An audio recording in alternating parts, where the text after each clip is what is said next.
Good morning, students. Myself, Kosa teacher from Paras English High School. Today, I will teach you standard 9 subject Hindi, chapter number 22. वीरों का कैसा हो वसंत।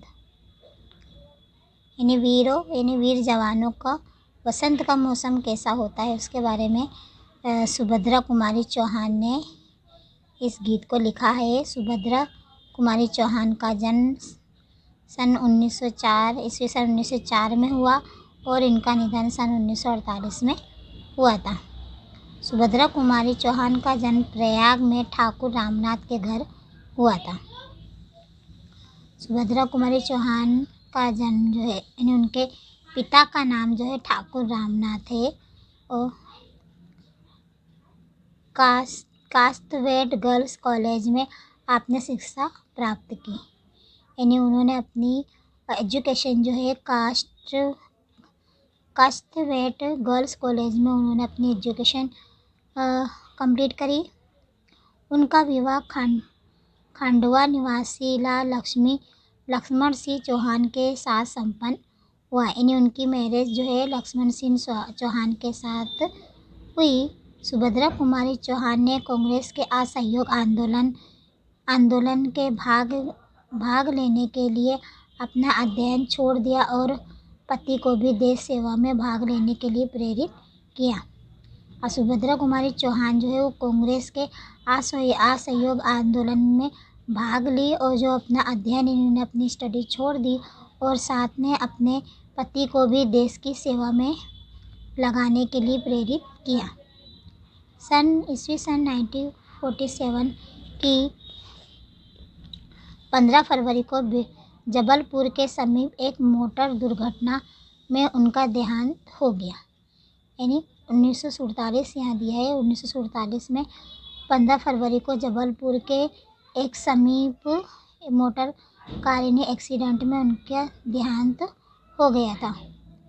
सुभद्रा कुमारी चौहान न केवल स्वतंत्रता सेना रही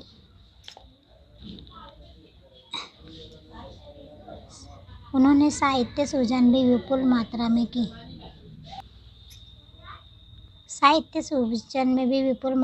की। मुकुल व चित्रधारा इनके काव्य संग्रह है। बिखरे मोती, उन्मादिनी, सीधे साधे चित्र कहानी संग्रह है। बिखरे मोती नामक पुस्तक पर उन्होंने सक्सेरिया पुरस्कार प्रदान किया गया था। सुभद्रा कुमारी चौहान की भाषा शैली सरल और सुबोध है। प्रस्तुत कविता वीरों की शूरवीरता के प्रोत्साहित करती हुई उत्तम काव्य रचना है। पूर्व, पश्चिम, उत्तर, दक्षिण चारों दिशाएं पुकार रही है। पर्वत, हल्दी घाटी, सीगाड़ भी तैनात हो गए हैं तो वीरों का कैसा हो वसंत कहकर कावित्री ने शूरवीर का उत्साह बढ़ाया है। यानी इस कविता में वीरों की शूरवीरता यानी वीरों की जो शूरवीरता है उसके बारे में उनको वीरों को प्रोत्साहित करती हुई उन्होंने ये कविता रची है कि जब सृष्टि में पूर्व, पश्चिम, उत्तर, दक्षिण चारों दिशाएं जो है पुकार रही है, पर्वत हल्दी घाटी से सी घाट तक भी तैनात हो गए और सब जगह चारों ओर खुशियाँ मनाई जा रही हैं और वहाँ वीरों का वसंत कैसा हो वसंत कैसा होगा, उन्होंने उसको इस कावित्री में शूरवीर का उत्साह बढ़ाया है। तो आइए आगे इसके हम गीत की रचना करेंगे।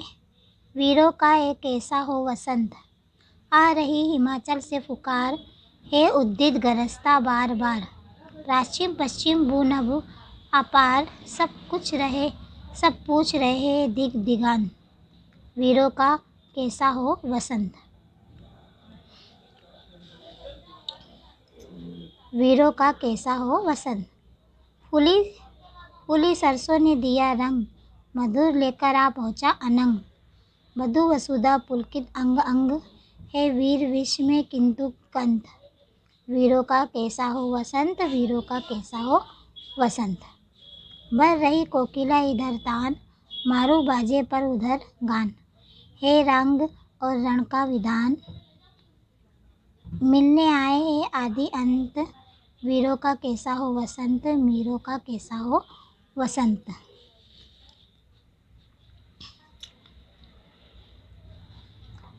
कह दे अतीत अब मौन त्याग, लंके तुझमें क्यों लगी आग। हे कुरुक्षेत्र अब जाग जाग, बतला अपने अनुभव अनंत, वीरों का कैसा हो वसंत।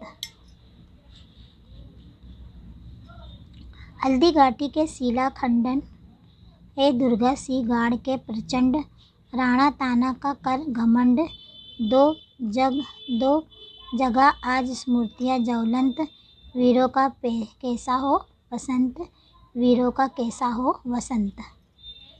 भूषण अथवा कवि चंद नहीं, बिजली भर दे वा छंद नहीं, हे कलम बदी स्वच्छंद नहीं, फिर हमें बतावे कौन हंत, वीरों का कैसा हो वसंत, वीरों का कैसा हो वसंत।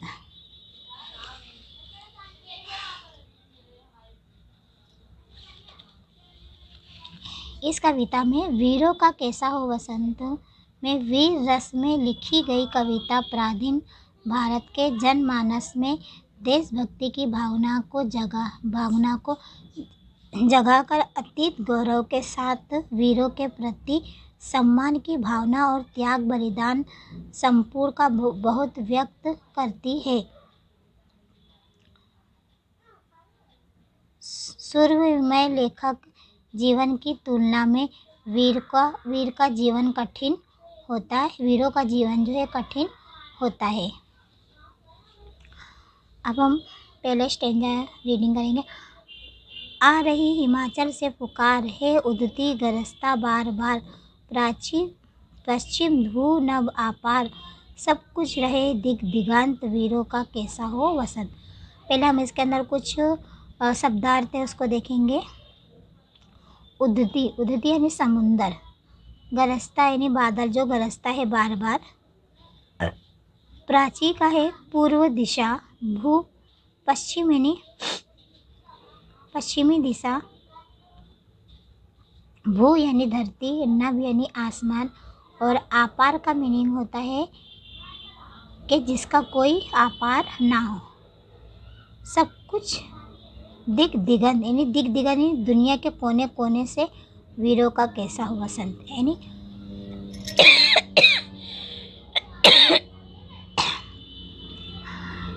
कावित्री सुभद्रा कुमारी चौहान कावित्री कहती है कि हिमाचल से पुकार आ रही है, हिमाचल से आवाज़ आ रही है, उदती गरजता बार बार के समुंदर में क्या है लहरें जो है वो बार बार उठ रही हैं।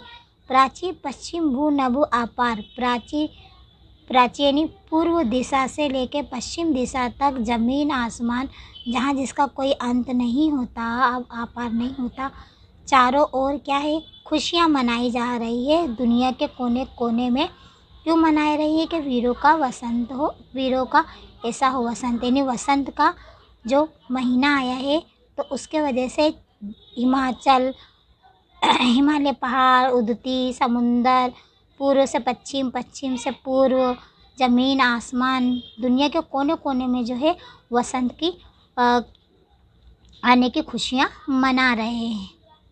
तो क्या इस खुशियों में वीरों का वसंत यानी पूछ रही हैं क्या वीरों के जीवन में खुशियों का कोई महत्व नहीं होता, क्या उनके लिए कोई वसंत नहीं होता। फूली सरसों ने दिया रंग, मधु लेकर आ पहुँचा अनंग, बधु वसुधा पुलकित अंग अंग, है वीर वेश में किंतु कंत, वीरों का कैसा हो वसंत। समानार्थी शब्द देखेंगे, अरे सॉरी मीनिंग देखेंगे। मधु यानी मिठास, अनंग का मीनिंग होता है भौरा। यहाँ पे हम कामदेव भी अनंग के अर्थ हम यूज़ कर सकते हैं। और बधु यानी दुल्हन, वसुधा यानी धरती, और पुलकित यानी प्रसन्न होना, अंग अंग, फिर कंत यानी पति या प्रिय। तो जब वसंत का मौसम आता है वसंत का मौसम आता है तो पूरी सृष्टि क्या है, नदी नाले फूल चिड़िया पंछी सब जो है खुशी से क्या है, लहराने लगते हैं। खुश पूरी धरती जो है वो पलने फूलने लगती, हरी भरी चारों तरफ क्या कहते हो जाती है। और कि फूली सरसों ने रंग रंग दिया रंग, यानी सरसों का रंग कैसा होता है, येलो कलर पीला होता है। कि सरसों ने कैसा रंग दिया है, पीला रंग दिया है, यानी पूरी धरती जो है सरसों के खेत से जो है वो पीले रंग से रंग गई है। मधु लेकर आ पहुँचा अनंग, मधु यानी मिठास, यानी वसंत के आने से जो है मिठास आ जाती है। अनंग यानी यहाँ पे कामदेव जो है, कामदेव जो है बरसात यानी बरसाते हैं। तो वधु वसुधा यानी यहाँ पे पृथ्वी को दुल्हन की तरह जो है वो खुश हो जो प्रसन्न हो जाती है और उसका एक एक पार्ट यानी जो है वो अपनी अपनी प्रिय की तरह आकर्षित होती है। यानी चारों ओर जो है खुशियाँ मनाई जाती है। लेकिन फिर कावित्री पूछती है, क्या क्या ये खुशियाँ मनाने का हक वीरों को नहीं है? भर रही है कोकिला इधर तान, मारू बाजे पर उधर गान, हे रंग और रण का विधान, मिलने आए हैं आदि अंत, वीरों का कैसा हो वसंत। अब कोकिला यानी आवाज़, यानी भर रही है कोकिला इधर तान, यानी इधर से आवाज़ आ रही है, भारे मारू बाजे पर उधर गान, यानी इधर क्या कहते पूरी सृष्टि जो है खुशियाँ मना रही है। और उधर जो है युद्ध के मैदान में रण रंग यानी युद्ध के मैदान में जो है वीर जो है युद्ध की तैयारी कर रहे हैं। और वहाँ पे जो युद्ध की जो आवाज़ होती है युद्ध के दरमियान, वो आवाज़ आ रही है। मिलने आए हैं आदि अनंत, वीरों का कैसा हो वसंत, यानी वही फिर से कवित्री पूछती है, क्या वीरों का वसंत कैसा हो। कह देते अतीत अब मौन त्याग, लंके तुझे में क्यों लगी आग, हे कुरुक्षेत्र अब जाग जाग, बतला अपने अनुभव अनंत, वीरों का कैसा हो वसंत। यानी यहाँ पे कावित्री कहती है कि यहाँ पे अतीत यानी जो अतीत में हो चुका है, यानी वो अतीत अभी मौन क्यों है। कि यहाँ पे लंके में तुझे में क्यों यानी लंका में आग क्यों लगी थी, क्योंकि श्री सीता जी का अपहरण जो है रावण ने करा था। और उन राम के प्रिय भक्त हनुमान जी जो है वो लंका में जाते हैं और रावण जो है उनकी पूंछ में जो है आग लगा देता है। और फिर हनुमान जो है वो पूंछ लेके पूरी लंका में जो है आग लगा देते हैं। यानी पूरा कुरुक्षेत्र, वहाँ का जो कुरुक्षेत्र होता है वो जाग जाता है। यानी बतला अपने अनुभव अनंत, वीरों का कैसा हो वसंत। हल्दी घाटी की शिला खंडन, ए दुर्ग सी गाड़ के प्रचंड, राणा ताना का हार का कर घमंड, दो जग आज स्मृतियाँ ज्वलंत, वीरों का कैसा हो वसंत। हल्दी घाटी का युद्ध हमको याद होगा कि जो महाराणा प्रताप और बादशाह अकबर के बीच में हुआ था। और सी गार्ड जो है वो महाराष्ट्र में आया है और ये हल्दी घाटी जो है राजस्थान में है। और सी गार्ड जो है महाराष्ट्र में है। यानी यहाँ पे उन युद्धों को याद किया गया है कि जो महाराणा प्रताप और अकबर बादशाह के बीच में हुआ था, जहाँ महाराणा प्रताप की हार हुई थी और महाराणा प्रताप जो है हल्दी घाटी के युद्ध छोड़ के जंगल में चले गए थे और वहाँ जाके उन्हें प्रतिज्ञा ली थी। और उनके जब तक वो राजा अकबर को हार नहीं करेंगे तब तक उन्होंने ये प्रतिज्ञा ली थी कि वो हर चीज़ का त्याग करेंगे। और 20 साल तक उन्होंने अपनी लाइफ जो है ज़िंदगी जंगलों में गुजारी थी। तो यहाँ पे ये क्या कहते शिला खंडनी, वहाँ का जो शिला खंडनी हल्दी घाटी का जो वहाँ के पत्थर है वो आज भी इस बात की गवाही दे रहा है। भूषण अथवा कवि चंद नहीं, बिजली भर दे वह चंद नहीं, हे कलम बादी स्वचंद नहीं, फिर हमें बतावे कौन हंत वीरों का कैसा हो वसंत। यहाँ पे हमारा ये सुभद्रा कुमारी के चौहान की ये गीत जो है कंप्लीट होता है। ओके, वीरों का कैसा हो वसंत। इसके बाद हम स्वाध्याय देखेंगे। सही विकल्प चुनकर नियमित लिखित रिक्त स्थानों की पूर्ति कीजिए। पुकार खाली जगह से आ रही है, तो पुकार यहाँ पे 2 ऑप्शन है, हिमाचल या विंध्याचल, तो यहाँ पे इसका आंसर है हिमाचल। नंबर 2, सब कुछ पूछ रहे हैं खाली जगह वीरों का कैसा हो वसंत, तो आदि अनंत या दिगंत, तो यहाँ पे सब कुछ पूछ रहे हैं आदि अनंत वीरों का कैसा हो वसंत है खाली जगह अब जाग जाग, तो कुरुक्षेत्र या लंका, तो यहाँ पे आएगा इसका आंसर कुरुक्षेत्र है खाली जगह सिंहगढ़ के प्रचंड, छंद या दुर्ग छंद यानी है छंद सिंहगढ़ के प्रचंड, आज हमारे पास बिजली भर दे खाली जगह नहीं है, तो क्या है आज हमारे पास बिजली भर दे वो ताकत नहीं है। इसके बाद है बार बार कौन, एक एक वाक्य के प्रश्न है। बार बार कौन गरजता है, तो बार बार समुद्र गरजता है। नंबर 2, प्रकृति के तत्व क्या पूछ रहे हैं, तो इसका उत्तर है प्रकृति के तत्व पूछ रहे हैं कि वीरों का वसंत कैसा होना चाहिए। वधु वसुधा में क्या परिवर्तन आया है, वसुधानियों वहाँ का अंग अंग पुलकित हुआ है। कवि कुरुक्षेत्र में से क्या कहते हैं, कुरुक्षेत्र से क्या कहते हैं, तुम जाग कर देशवासियों को अपने अनंत अनुभव के बारे में बताओ, कवि कुरुक्षेत्र से कहते हैं। कवि की कलम की क्या विशेषता है, तो कवि की कलम की यह विशेषता है कि वीरों का वसंत कैसा हो या कुछ खुलकर लिखने की उसे अनुमति नहीं है। मधु लेकर कौन आ पहुँचा, तो मधु लेकर अनंग आ पहुँचा। अनंग क्या लेकर आ पहुँचा, तो अनंग मधु लेकर आ पहुँचा। निम्नलिखित प्रश्नों के 2-3 वाक्यों में उत्तर लिखिए। वीरों का कैसा हो वसंत, ऐसा कौन कौन पूछ रहे हैं, इसका उत्तर है वीरों का कैसा हो वसंत, ऐसा हिमाचल पर्वत सागर पूर्व पश्चिम दिशाएं पृथ्वी और आकाश तथा क्षितिज भी यही प्रश्न पूछ रहे हैं। कह दे अतीत अब मौन त्याग, ऐसा कवि ने क्यों कहा है, तो इसका उत्तर है देश के इतिहास में वीरता और पराक्रम दिखने वाले अनेक शूरवीर हो गए हैं, इनसे हम अपनी स्वाधीनता और गौरव की साक्षी के लिए बलिदान देने का पाठ सीखते हैं। इसलिए कवयित्री ने कह दिए अतीत अंक त्याग ऐसा कहा है।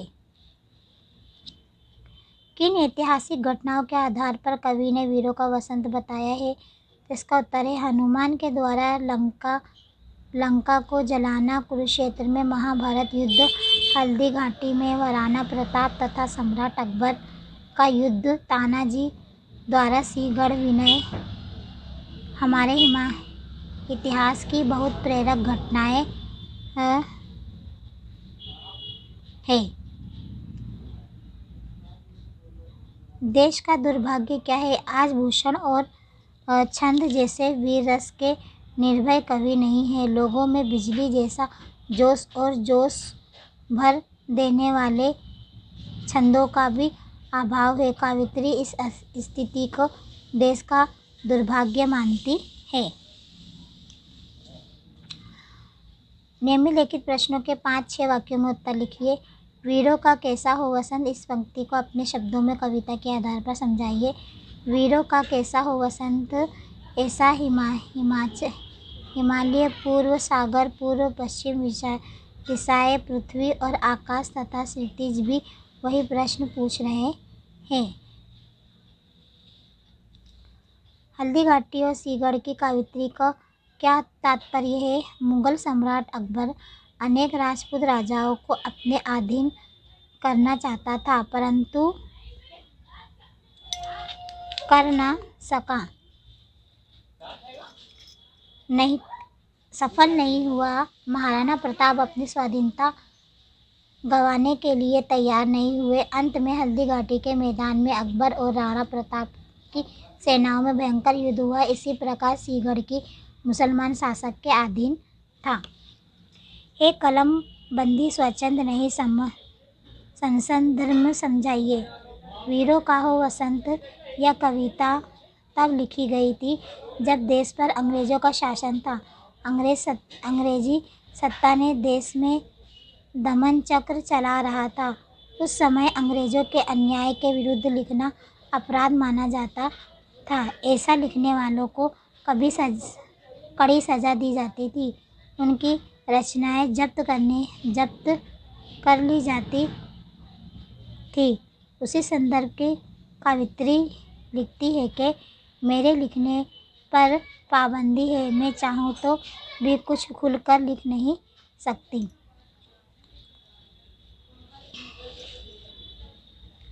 कवित्री अतीत से क्या बात बताने को कहती है? इसका उत्तर है, देश के इतिहास में वीरता और पराक्रम दिखने वाले अनेक शूरवीर हो गए। इनसे हम अपनी स्वाधीनता और गौरव की रक्षा के लिए बलिदान देने का पाठ सीखते हैं। इसलिए कवित्री ने कहे कि अतीत अब मौन त्याग, ऐसा कहाँ है। वीरों का कैसा हो वसंत काव्य का केंद्रीय भाव स्पष्ट कीजिए। वीरों का कैसा हो वसंत कविता की कवित्री का नाम सुभद्रा कुमारी चौहान है।